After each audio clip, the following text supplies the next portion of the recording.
y bienvenidos a una nueva emisión de Plan Agropecuario TV. Es un gustazo reencontrarnos a través de la pantalla de DirecTV, a través de la pantalla de los canales de cable del interior y canales de cable de Montevideo y bueno, a través de la plataforma de YouTube donde el Plan Agropecuario tiene su canal y donde comparte toda la información.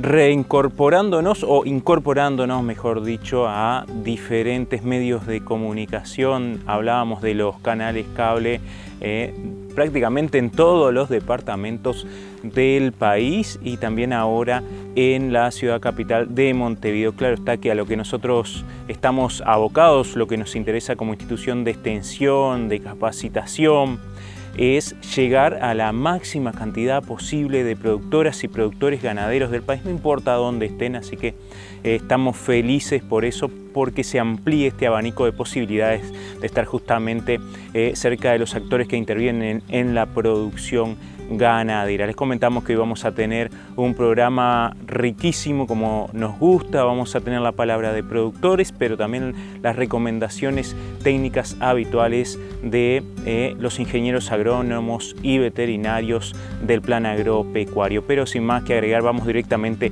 a la palabra de los protagonistas de hoy. Compartimos los avances.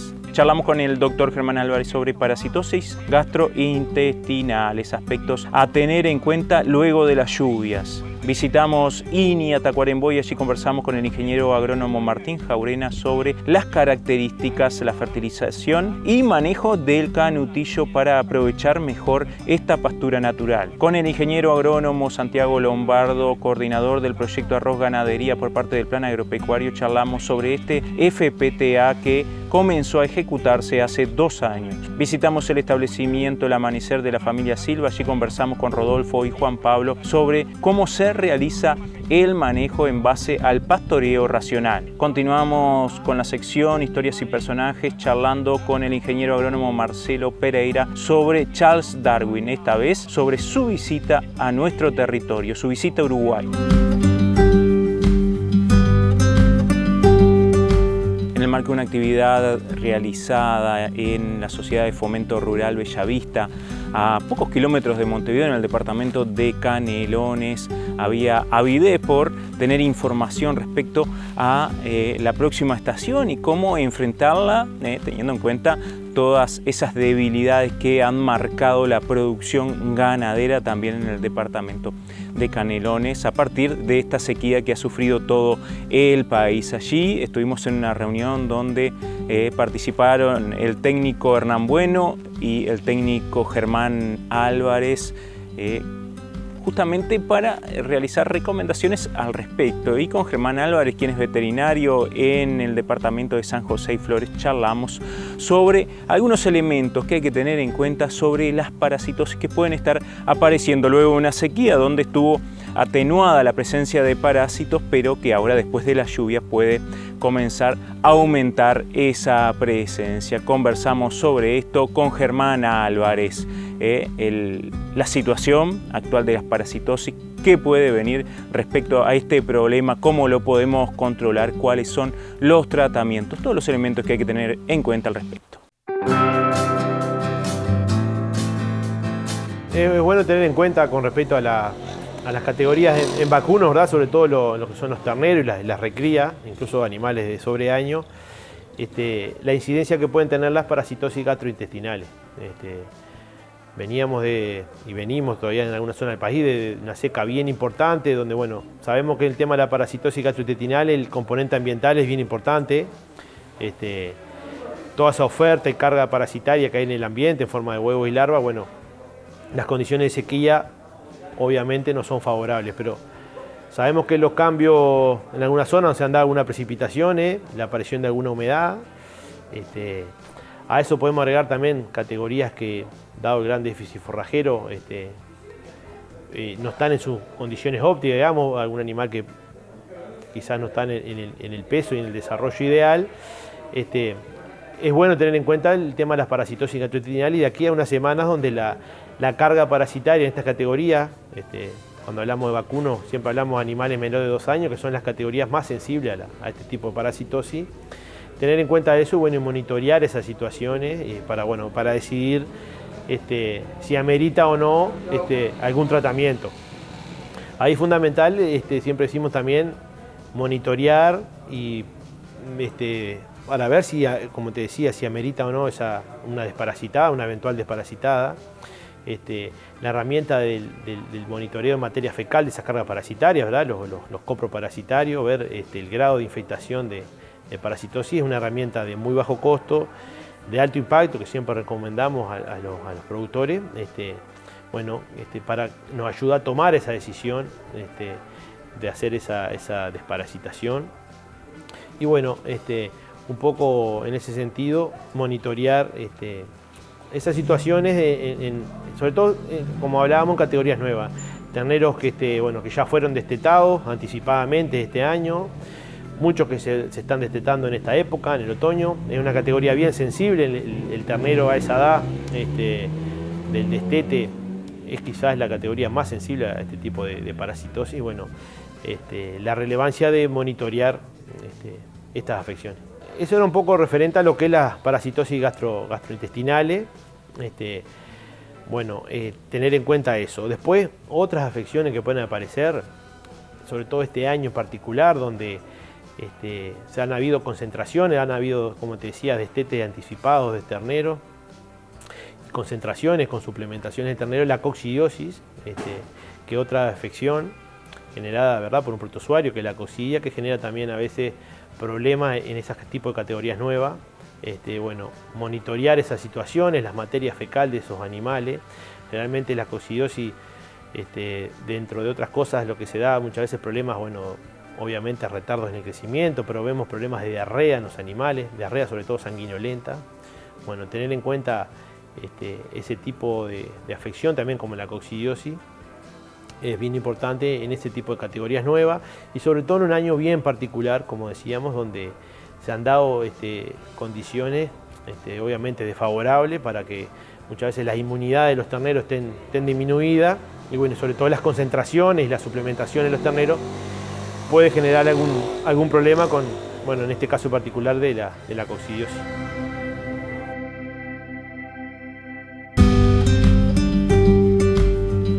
Visitamos la estación experimental de INIA en el departamento de Tacuarembó. Allí conversamos con el ingeniero agrónomo Martín Jaurena sobre el canutillo, una pastura que muchas veces se lo combatía para que no compitiera con otras, entre comillas, más productivas, y hoy se conoce que realizando un buen manejo puede ser una muy buena opción para los ganaderos, para tener disponibilidad de pasto.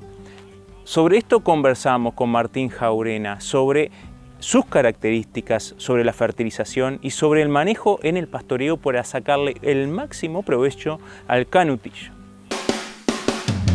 Cuando hablamos de canutillo, es una planta que puede tener distintas formas, puede sobrevivir sobrepastoreada, pero va a producir muy poco contra el suelo. Una planta que puede vivir con mucho tallo también, en una estructura que es muy poco aprovechada con el animal, o una planta donde puede producir mucho forraje.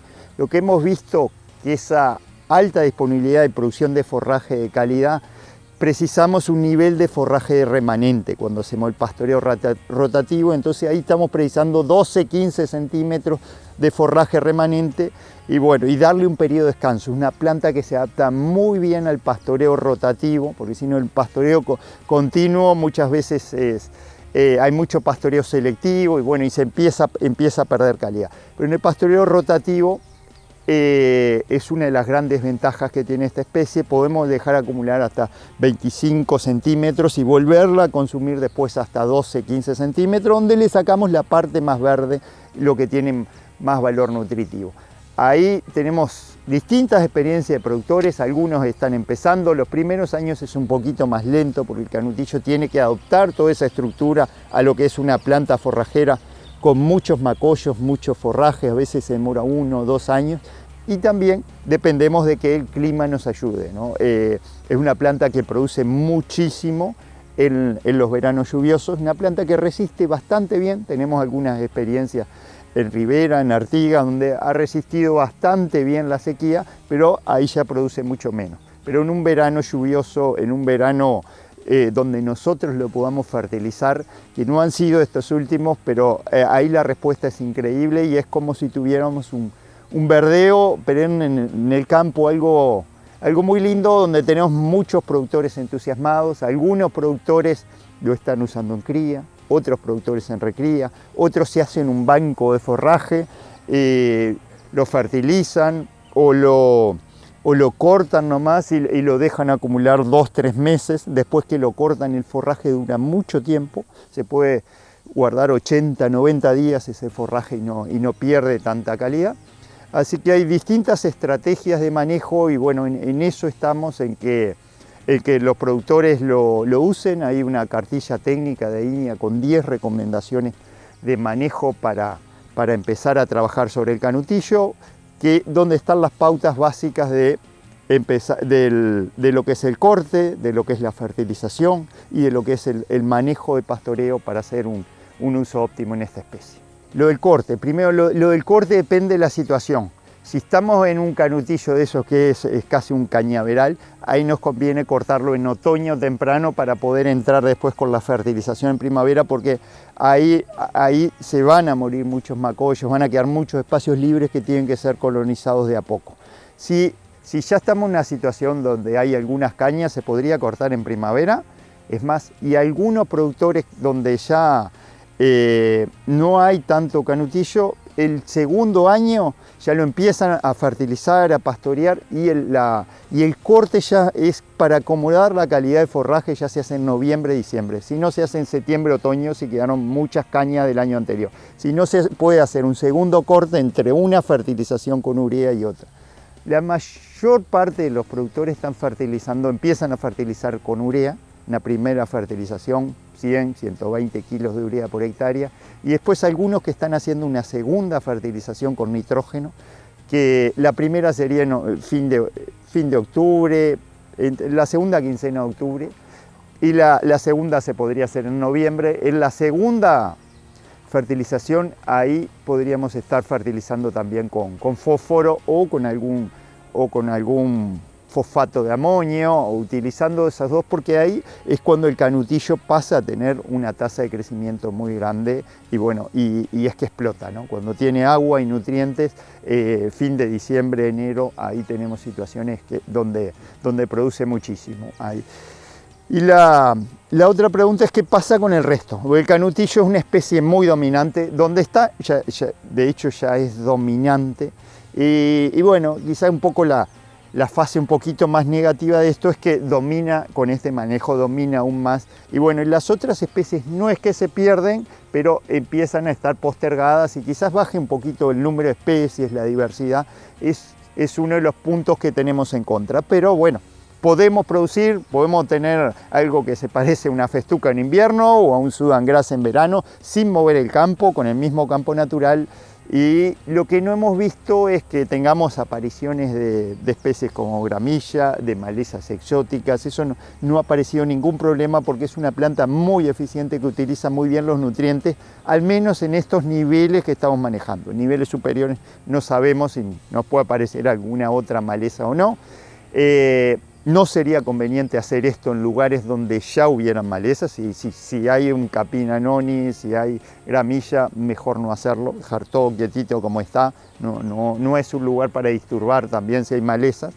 Pero lo que hemos visto es que se pueden generar esos módulos de pastoreo rotativo con niveles de mucha producción, que en niveles ya cuando estamos en recría podemos empezar 180, 200 y algo de kilos, y en un año lluvioso y muy bueno, ya ajustando un poquito el control de pastoreo y la fertilización, se podría llegar a 400, 500 kilos de producción de peso vivo por hectárea en esos módulos de pastoreo rotativo. Estamos hablando que es una planta, y es una planta de verano que tiene 10-11% de proteína, entonces estamos casi al límite de lo que precisaría una categoría de recría. Para las vacas de cría está muy bien. Es muy fácil de utilizar, aparte lo comen mucho mejor. Los niveles productivos son menores, igual con vacas de cría, porque donde entra una vaca de cría, entran 2 o 3 terneros, y esos 2 o 3 terneros van a producir 600, 700 gramos por día, y la vaca va a producir 800 gramos por día. Entonces, se usa mucho más fácil con las vacas, es más fácil empezar con vacas, pero después el potencial productivo está sobre todo con los terneros, y sobre todo si fertilizamos, ahí donde le subimos un poquito el nivel de proteína en el forraje, pero se adapta a todas las situaciones. Ahora estamos empezando una prueba con el sul, con ovinos también, en tener un sistema de pastoreo rotativo con ovinos. Esto es algo muy nuevo también, donde sabemos que lo consumen y bueno, estamos probando a trabajar ahí.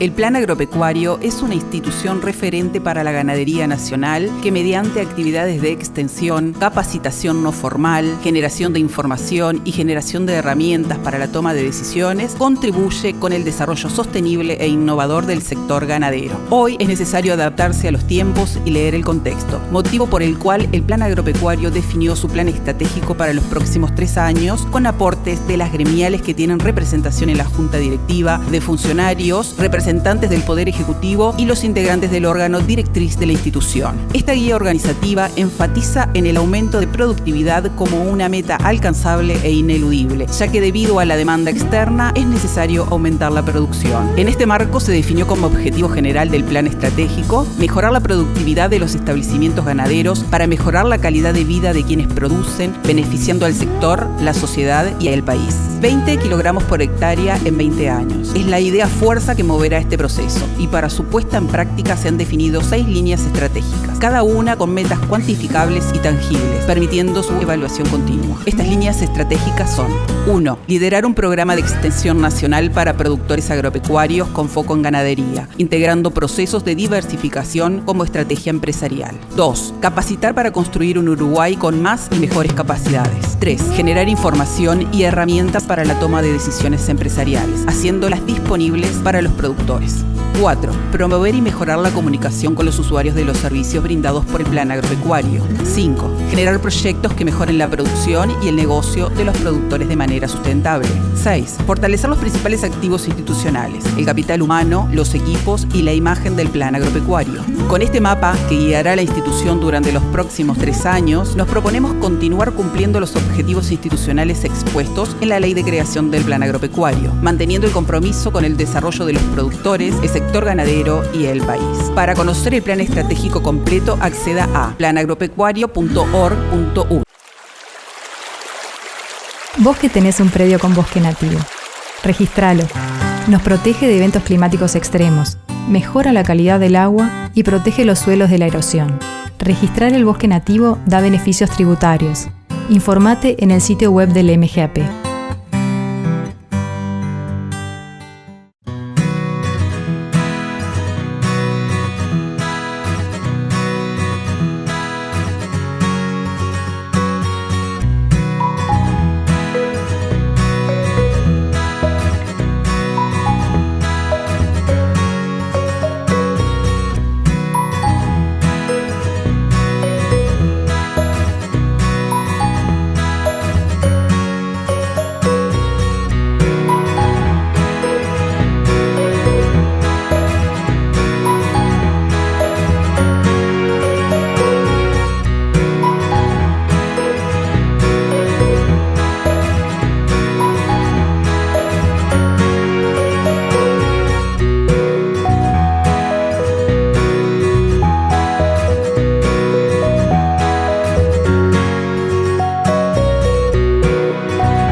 Prácticamente 2 años de comenzado el proyecto Arroz Ganadería, este FPTA financiado por INIA, FPTA 381, coordinado por la Asociación de Cultivadores de Arroz del Uruguay, también por el Instituto Plan Agropecuario, conocer esa relación entre el productor ganadero, entre el productor arrocero.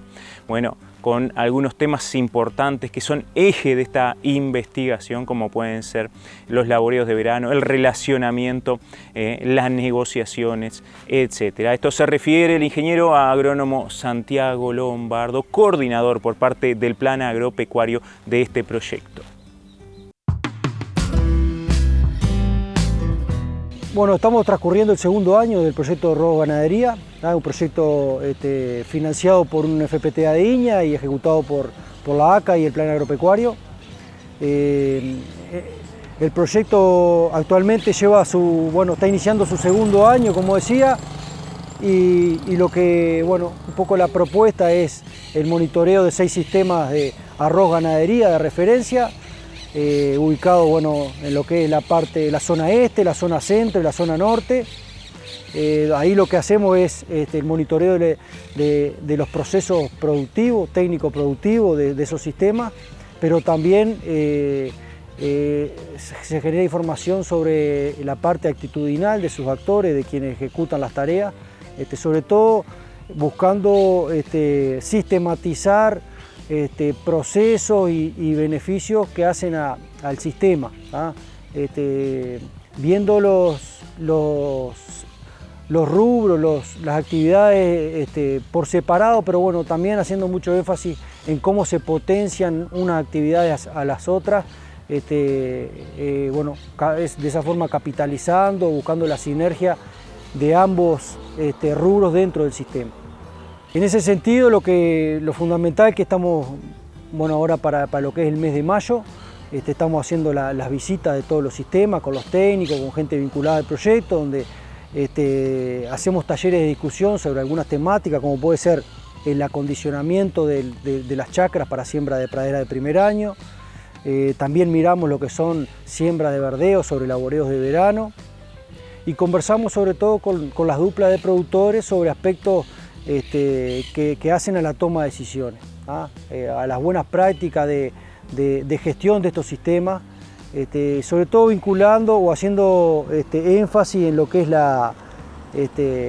aspectos personales de la dupla.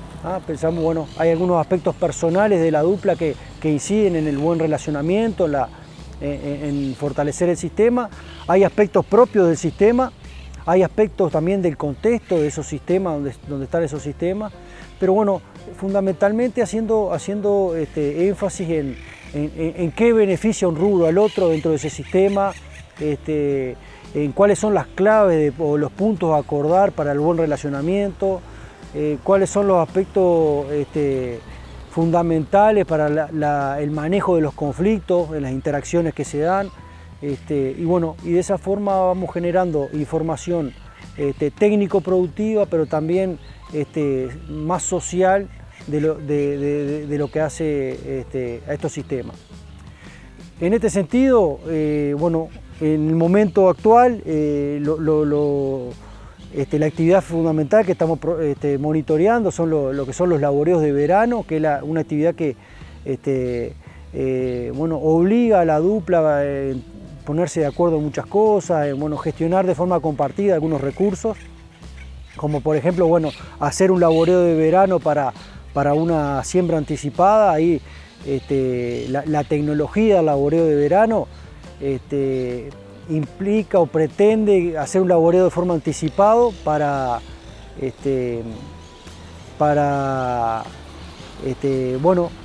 en el verano anterior a la siembra de arroz, luego sembrar un cultivo de cobertura, un verdeo que puede ser pastoreado, para la primavera siguiente de forma temprana poder estar sembrando el arroz sobre ese verdeo. Actualmente lo que estamos monitoreando, ya se realizaron todos los laboreos de verano, se sembraron el 70-80% de los raigrases sobre esos laboreos de verano, por lo que ya en mayo, al inicio de mayo, vamos a estar presenciando o acompañando los primeros inicios de pastoreo en esas áreas. Recordar pastoreos que son de 90 a 100 días, porque esos verdeos se entregan para sembrarse el raíz en los primeros días el arroz los primeros días de septiembre. Y bueno, y paralelamente si miramos la cosecha del arroz que se hizo este verano sobre el laboreo pasado, la condición en que queda para una siembra de pastura, todos los acuerdos y puntos que se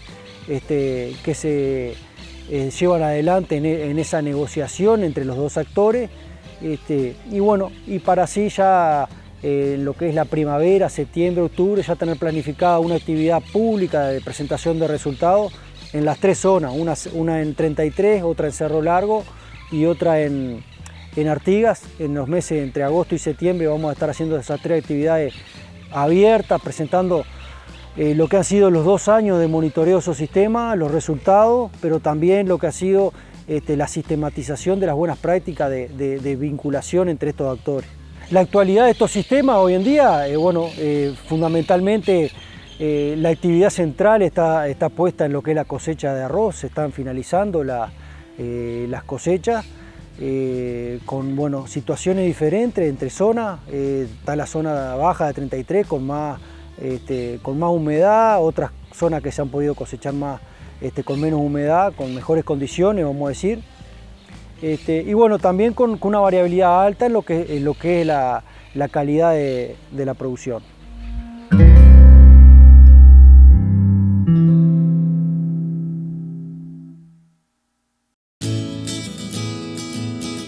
El Plan Agropecuario fue creado en 1996 como persona jurídica de derecho público no estatal, siendo dirigido por una junta integrada por representantes del Gobierno Nacional y de gremiales de productores.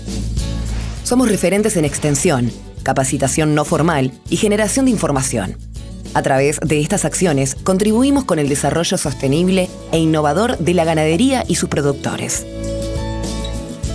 Partiendo de un enfoque sistémico, abordamos distintos temas vinculados a los ciclos biológicos de animales y pasturas, al manejo de los predios, así como aquellos aspectos sociales y económicos propios de su funcionamiento. Como extensionistas, trabajamos en el territorio organizados en 4 unidades regionales, mientras que en Montevideo se gestionan los programas transversales de la institución. Capacitación. Nuestra propuesta de capacitación se diseña de manera flexible, contribuyendo a la formación de capital humano para el desarrollo sostenible de la producción ganadera, acompañando los cambios e innovaciones que surgen en el sector. Realizamos esta labor mediante cursos presenciales y a distancia por Internet, con el fin que el conocimiento sea accesible para la mayor cantidad de personas posible. Extensión. Entendemos que las actividades de extensión tienen como objetivo la difusión de temas vinculados a los sistemas productivos y las desarrollamos mediante charlas, jornadas, giras y talleres, haciendo énfasis en el aprendizaje de productor a productor mediante el intercambio de experiencias. Al igual que la capacitación, muchas de estas actividades son coorganizadas con distintas instituciones públicas y privadas, teniendo en cuenta las demandas y necesidades de cada zona. Generación de información. A escala predial ejecutamos diferentes proyectos que nos permiten comprender y difundir manejos adecuados a las finalidades de cada productor, obteniendo información y haciéndola disponible mediante publicaciones y otras herramientas que colaboran con la toma de decisiones productivas. La labor que cumplimos se difunde a través de diferentes medios de comunicación tradicional, así como en el sitio web institucional, redes sociales y la revista del Plan Agropecuario que se publica desde 1973. Apostamos al desarrollo sostenible de la producción ganadera y su gente mediante la integración de conocimientos y la construcción de capacidades. Plan Agropecuario. Trabajamos para el campo y su gente.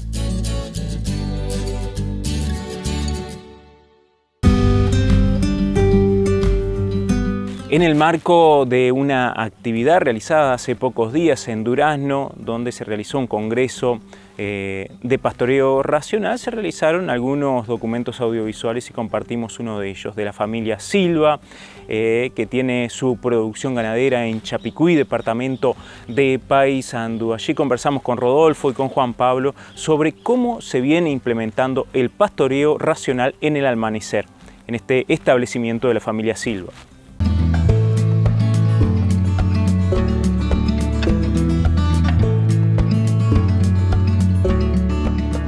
Estamos ubicados en Ruta 3, kilómetro 465, el establecimiento es el Amanecer. Estamos trabajando en un predio de 1.100 hectáreas. Hacemos cría, recría, invernada, hacemos una venta de toros y venta de semen, y hace 30 años que estamos seleccionando por estas características, por fertilidad, por rusticidad, por adaptabilidad. Bueno, nosotros conocimos el PRB en 2019, 2020, previo a la pandemia, y bueno, ahí fue un camino solamente de ida. Lo conversamos con Marciote, nuestro ingeniero, y bueno, él nos puso en contacto con otras personas para ir a visitarla y bueno, comenzar un plan de trabajo que bueno, hasta ahora no ha terminado, pero viene en camino. El plan comenzó en 2020, se pidió una presupuestación, se hizo un proyecto en la Comap, las herramientas para financiarlo, se hizo un estudio entero del proyecto, su viabilidad, y bueno, y sigue en crecimiento. En 2020 se manejaban 15 potreros, 2019, y actualmente están proyectados entre 250 y 300 potreros. Eso claramente tiene un cambio según la estación y según si estamos hablando de pasturas mejoradas o campo natural. En pastura mejorada nosotros tenemos una línea madre al medio con el agua por debajo, donde se subdivide en muchos puntos porque tenemos fácil accesibilidad al agua en la parcela. Y en los campos naturales las parcelas son entre 3 y 5 hectáreas, por lo tanto el manejo suele ser distinto, pero van actualmente entre 250 y 300 potreros con alrededor de 5 o 6 módulos. Respecto a los lotes, tenemos en este momento 7 lotes, que durante el año nos varía si estamos trabajando con 2 rodeos de cría, pero en la aparición usamos una punta y una cola para poder tener un estricto control de la vaca, centrarnos en ella y en su ternero para evitar aguachamientos y así evitar cualquier tipo de pérdida en ese periodo reproductivo. Contamos acá con 3 tanques australianos, con 2 tanques aéreos de plástico, y tenemos en los 4 puntos del establecimiento pozo semisurgente con electricidad donde se suministra el agua. Esto llevó un trabajo del ingeniero, donde se estudió por altimetría y se hicieron los cálculos de acuerdo a Google y por fricción y por altura y por distancia, para que todos los puntos de agua estuviesen de acuerdo a la cantidad de ganado que tenemos previsto y más de desarrollar en el predio. Bueno, creímos conveniente ir por todo el proyecto, se estudió todas las posibilidades, fuimos por el subsolador y en nuestros tiempos libres empezamos a colocar caños y a llevar adelante el proyecto. Bueno, nosotros estamos conociendo el Amanecer y todavía realmente no sabemos cuál es el número adecuado de potreros para un módulo, pero estamos convencidos de que en esta zona ronda más o menos los 50, donde en verano hacemos una pasada un poco más rápida, en el caso de que sea llovedor, de un día por parcela, y en invierno podríamos hacer 2. Depende, todavía seguimos conociendo el sistema y conociendo también nuestro campo natural, bien trabajado, con alta carga, sin sobrepastorearlo, y por otro lado el campo las pasturas mejoradas. Respecto a los descansos, hemos manejado descansos en verano de hasta 60 días y en invierno nos hemos ido hasta 120. Son campos muy estivales que la tasa de crecimiento en esa época es bajísima, por lo tanto solamente juntamos pasto con largos descansos. El error más caro es cuando uno no tiene en cuenta la dotación que empieza a manejar y uno pierde la condición corporal de la vaca y es muy difícil después volver a preñar la vaca y volver a destetar terneros pesados. O sea, hay que tener mucho cuidado en la condición corporal y a llevar adelante el proyecto, estudiarlo bien con gente idónea. Y los errores se pagan carísimos. Después que uno entierra los caños, hay que volverlos a enterrar, hay que tener el agua suficiente en la parcela, y eso es un error que cuesta caro. Creemos que las virtudes más grandes de hacer pastoreo racional, en primer término, es la producción de kilo por hectárea, el aumento. En segundo término, es poder aumentar la dotación, poder realmente prever el forraje para adelante, prever los descansos y también en años tan complicados como este, de sequía, de déficit hídrico, gracias al pastoreo racional, nosotros en este momento, si bien estamos en un campo estival, que cualquier agua nos ayuda, estamos con 1,37 unidades ganaderas por hectárea, los cuales nos ha podido como empresa dar un soporte y dar una perspectiva que nos ha podido favorecer enormemente. Bueno, la ventaja de esto es que uno ve todos los días el rodeo, todos los días ve el sistema, y uno puede lograr ver los problemas rápidamente y los puede solucionar. Lo que dividir el campo es más sustentable y nos permite manejar mejor el pasto y tener más carga por hectárea. Parte de los beneficios del pastoreo racional es poder tener agua de calidad todo el año, todos los días, y cantidad de agua fresca, que bueno, ya se explicó el sistema abrevadero, poder tener sombra y planificarlo. Estamos en el norte con calores y olas de calor extremo, y es muy bueno poder anticiparse y ver lugares con sombra para que el animal esté mejor, tanto el bienestar animal como el bienestar de las personas que estamos acá, que trabajamos, y que ha hecho que el trabajo no sea menor, pero que sí sea bastante mejor. Bueno, para ser un buen pastor es fundamental ver que esté bien la corriente, que la electricidad, los pastores estén en condiciones, que estén pateando en condiciones, ver que el agua esté limpia, fresca, que no haya pérdidas, y cambiar los potreros, que se coma eficientemente el potrero,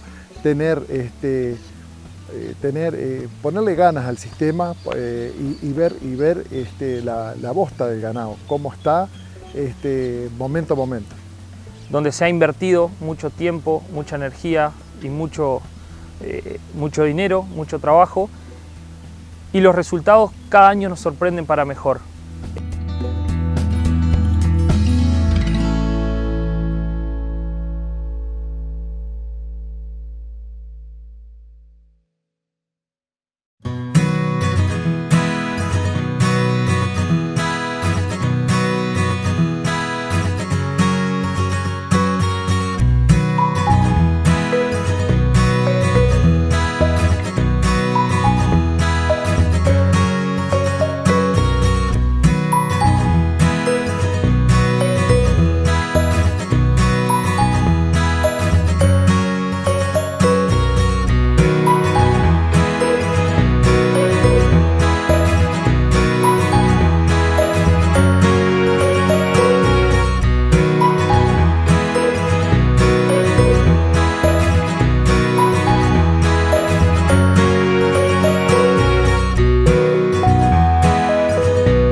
Hace pocos días conocíamos la historia de Charles Darwin, que partió desde Inglaterra en el Beagle, en ese barco que recorrió el mundo con Fitzroy como comandante de la nave, y que fue el principio para la elaboración de su teoría de la evolución. Pero Charles Darwin estuvo aquí, estuvo en Uruguay, recorrió este país, esos caminos que a veces podemos andar también, los anduvo Charles Darwin en otra época, en otra situación, con apenas 20 y pocos años, pero con esa capacidad de observación que lo destacaba y que le permitió lograr esas conclusiones que lo llevaron a promover, a escribir esta teoría de la evolución. Continuamos con esta historia a través de la palabra de Marcelo Pereira, quien nos cuenta cuáles fueron las vivencias de Charles Darwin en este país, en Uruguay, sus viajes, sus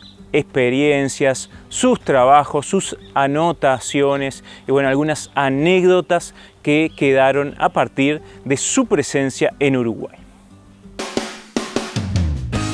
Arrancamos hoy con el capítulo que abarca la estadía de Carlos Darwin o Charles Darwin en Uruguay. Él salió del viaje en 1831. Llega en primera instancia a Brasil, donde queda realmente maravillado por la exuberancia que implica toda la vegetación de Brasil. Y otra cosa que llama la atención profundamente a él y por supuesto que es un tema que le viene de la familia, es el tema de la esclavitud. Él se arrima a preguntarle algo a una persona de color y hace un gesto y esta persona cree que él le va a pegar y queda tremendamente entristecido con esa situación. Él, tanto como Humboldt, eran personas que estaban claramente en contra de la esclavitud. No hay que olvidarse que en ese momento estaba en pleno ese fenómeno de comercialización de esclavos, donde salieron más de 12 millones de personas de África y fueron a dar a diferentes partes del país. Es así que luego de estar en Brasil, llega a Montevideo, en una época muy fea del punto de vista de nuestro país, llega en pleno julio, en invierno. Una situación claramente contrastante de esa exuberante vegetación que veía en el Brasil contra un clima muy feo por las temperaturas, donde todo estaba de colores apagados.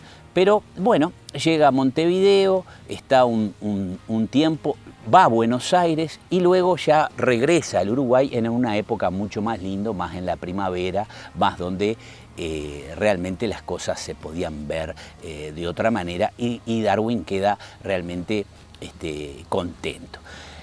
Darwin recorre mucho el Uruguay. Él era un gran cazador, eso le viene de la juventud, donde el padre estaba claramente preocupado porque se dedicaba solamente a la caza, y un gran jinete. Hay que sacar la cuenta que Darwin hizo más de 1000, tal vez 1200 kilómetros en el Uruguay a caballo, donde hubo días que hizo hasta más de 50 kilómetros en el día. Claramente tiene tres recorridos grandes. Un recorrido en el este del país, fundamentalmente en esa época era el departamento de Maldonado, y acá una aclaración bien peculiar. Cuando Darwin llega al Uruguay, el país solamente tenía 9 departamentos, ¿tá? El norte del país era todo Paysandú. Existía un solo departamento y, por ejemplo, Maldonado abarcaba los departamentos actuales de La Valleja, Rocha, Cerro Largo abarcaba 33, y bueno, y San José abarcaba también Flores. Había solamente 9 departamentos, era una etapa muy inicial del Uruguay. El Uruguay estaba comenzando su etapa realmente como país eran sus inicios. Así que hace un recorrido fundamentalmente en lo que se llama el departamento de Maldonado, que abarca más departamentos actuales, un recorrido en las inmediaciones de Montevideo, y un recorrido que sale de Montevideo, pasa por Canelones, va hasta Colonia, de Colonia va hasta Mercedes y regresa. Hay que tener en cuenta que Darwin tenía solamente en ese momento 23 años. Era como si fuera hoy en día un estudiante que está cursando facultad. Venía con algunas nociones de geología, con algunas nociones de botánica. Él le llama la atención muchas cosas. No describe mucho las ciudades, le llama una cosa que le llama particularmente la atención es el trazado de las ciudades, ese trazado típicamente español, cuadriculado, a diferencia de lo que ocurría en Europa, que eran ciudades enormes y con un crecimiento un tanto desorganizado. Le llama profundamente la atención también la escasez de árboles, pocos árboles. Él compara después, porque lo que algunos llaman el método Darwin era su gran poder de observación, la comparación y de vuelta analizar lo que él había visto. Entonces él analiza esos datos con Tierra del Fuego, un clima frío lleno de árboles, Australia, un clima seco con enormes árboles. Australia es un continente que tiene más de 1000 especies de eucaliptus, más de 1000 especies o cerca de 1000 especies de eucaliptus y más de 1000 especies de acacias. Entonces eso le llamaba profundamente la atención, por qué en el Uruguay había tan pocos árboles. Y por otro lado le llama la atención la cantidad de ganado que había, ¿tá? Eso le asombraba. Bueno, comienza en un momento dado, estando en Montevideo, describe un poco la sociedad, describe la ciudad, pero sin entrar en mucha profundidad. Y lo curioso que en la vuelta de Montevideo describe que había en las situaciones húmedas que estaban en la vuelta a Paysandú, se podían ver muchísimos capinchos o capibaras. Y eso hace alusión también, muchas veces se discute cuando se habla de pastoreo rotativo, que se trata de simular lo que hacen los animales en África, que van atrás de las olas verdes, las famosas migraciones. Bueno, acá el comportamiento en Sudamérica era diferente. Existían lo que se llaman céspedes de pastoreo, que eran lugares donde los animales pastorean continuamente.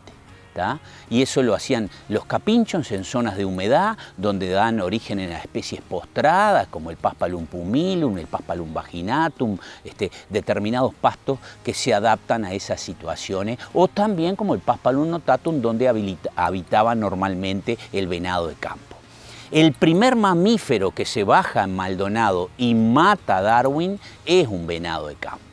¿tá? Un venado de campo que era el habitante, el herbívoro natural, que se ubicaba en las praderas abiertas. No hay que olvidarse que el Uruguay, antes de la introducción de la ganadería, fisonómicamente, es decir, la forma como vemos el Uruguay, del punto de vista del paisaje, es totalmente diferente a la que vemos hoy.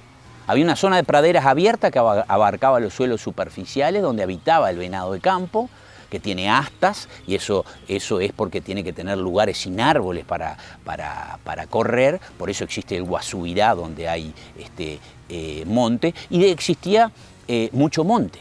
Rivera y Tacuarembó era una zona de árboles altísimos, la zona donde se planta arroz en el este era una zona de acumulación de grandes materiales y enormes pajonales.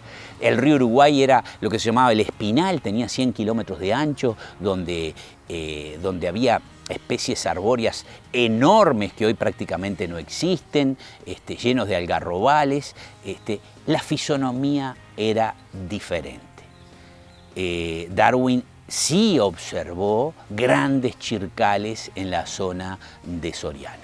Bueno, en esa recorrida que arranca en Maldonado, donde va colectando muchas especies vegetales, le llama la atención en el campo natural una florcita roja, que la identifica, le pone un nombre que no es el nombre que lleva hoy, que hoy es Margarita punzó, glandularia peruviana, le llama notoriamente la atención y la belleza de esa planta que hoy en día en la primavera podemos ver cómo adornan nuestros campos naturales.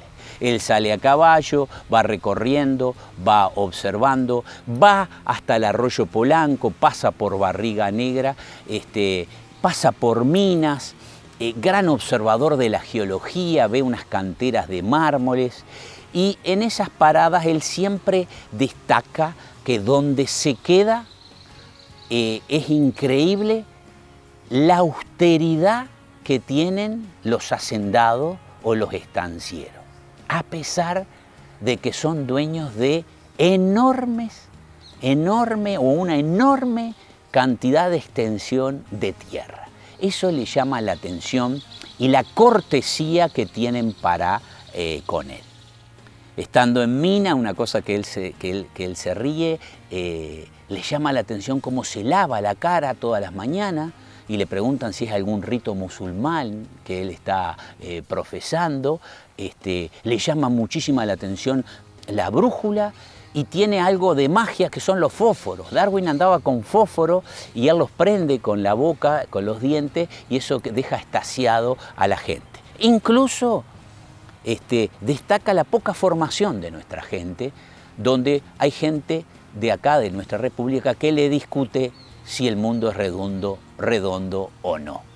Entonces, todas esas cosas hacen a un viaje muy peculiar y a la vuelta tiene la oportunidad de subir al Cerro de las Ánimas, donde encuentra unos circulitos de piedra que él le llama, y unos amontonamientos de piedra que él lo asemeja a una situación muy similar que existe en Inglaterra que le llaman cairns.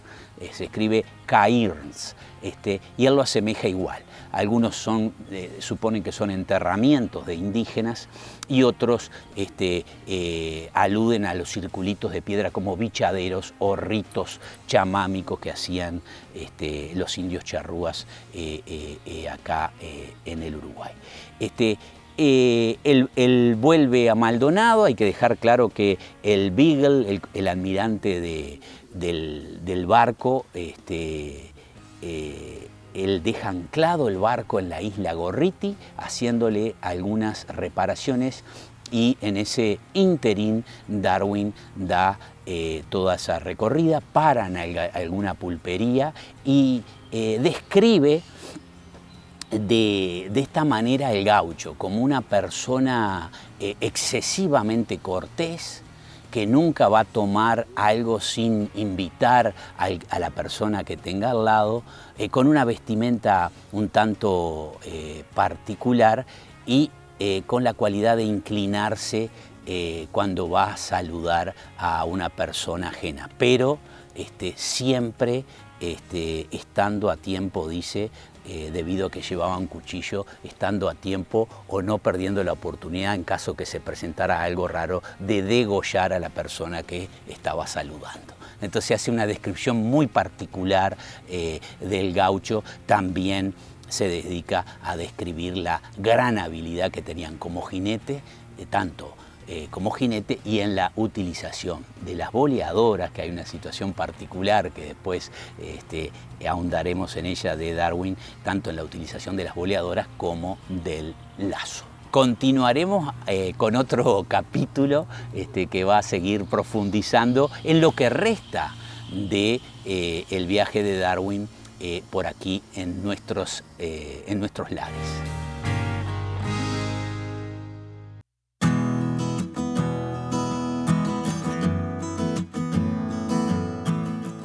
El Plan Agropecuario es una institución referente para la ganadería nacional que mediante actividades de extensión, capacitación no formal, generación de información y generación de herramientas para la toma de decisiones contribuye con el desarrollo sostenible e innovador del sector ganadero. Hoy es necesario adaptarse a los tiempos y leer el contexto, motivo por el cual el Plan Agropecuario definió su plan estratégico para los próximos 3 años con aportes de las gremiales que tienen representación en la Junta Directiva, de funcionarios, representantes del Poder Ejecutivo y los integrantes del órgano directriz de la institución. Esta guía organizativa enfatiza en el aumento de productividad como una meta alcanzable e ineludible, ya que debido a la demanda externa es necesario aumentar la producción. En este marco se definió como objetivo general del plan estratégico mejorar la productividad de los establecimientos ganaderos para mejorar la calidad de vida de quienes producen, beneficiando al sector, la sociedad y al país. 20 kilogramos por hectárea en 20 años. Es la idea fuerza que moverá este proceso y para su puesta en práctica se han definido 6 líneas estratégicas, cada una con metas cuantificables y tangibles, permitiendo su evaluación continua. Estas líneas estratégicas son: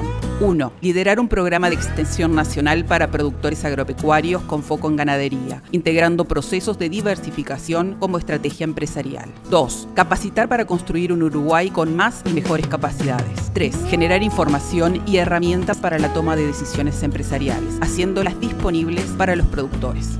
4. Promover y mejorar la comunicación con los usuarios de los servicios brindados por el Plan Agropecuario. 5. Generar proyectos que mejoren la producción y el negocio de los productores de manera sustentable. 6. Fortalecer los principales activos institucionales, el capital humano, los equipos y la imagen del Plan Agropecuario. Con este mapa, que guiará a la institución durante los próximos 3 años, nos proponemos continuar cumpliendo los objetivos institucionales expuestos en la Ley de Creación del Plan Agropecuario, manteniendo el compromiso con el desarrollo de los productores, el sector ganadero y el país.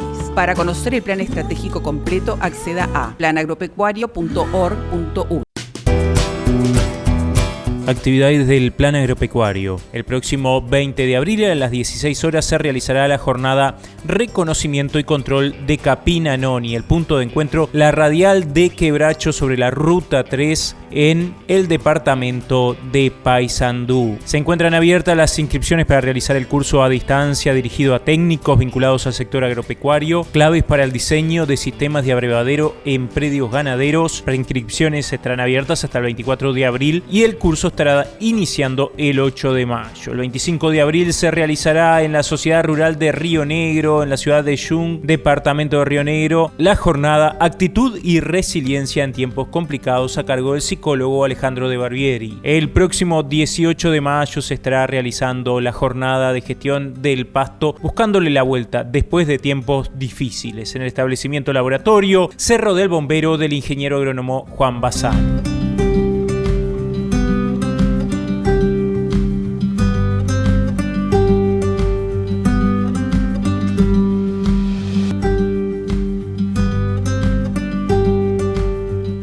Amigas y amigos, hace un gustazo haber compartido otra emisión de Plan Agropecuario TV, ya 58 programas que llevamos al aire a través de Campo Rural TV, hoy con un pequeño cambio en su nombre, CRTV, llegando a todo el país a través de DirecTV, de los canales de cable del interior y Montevideo y a través de la plataforma de YouTube donde el Plan Agropecuario tiene su canal. Nosotros nos vamos a reencontrar la próxima semana y ya están todas y todos invitados para compartir el próximo programa con información, recomendaciones técnicas y experiencias de productores. Hasta entonces.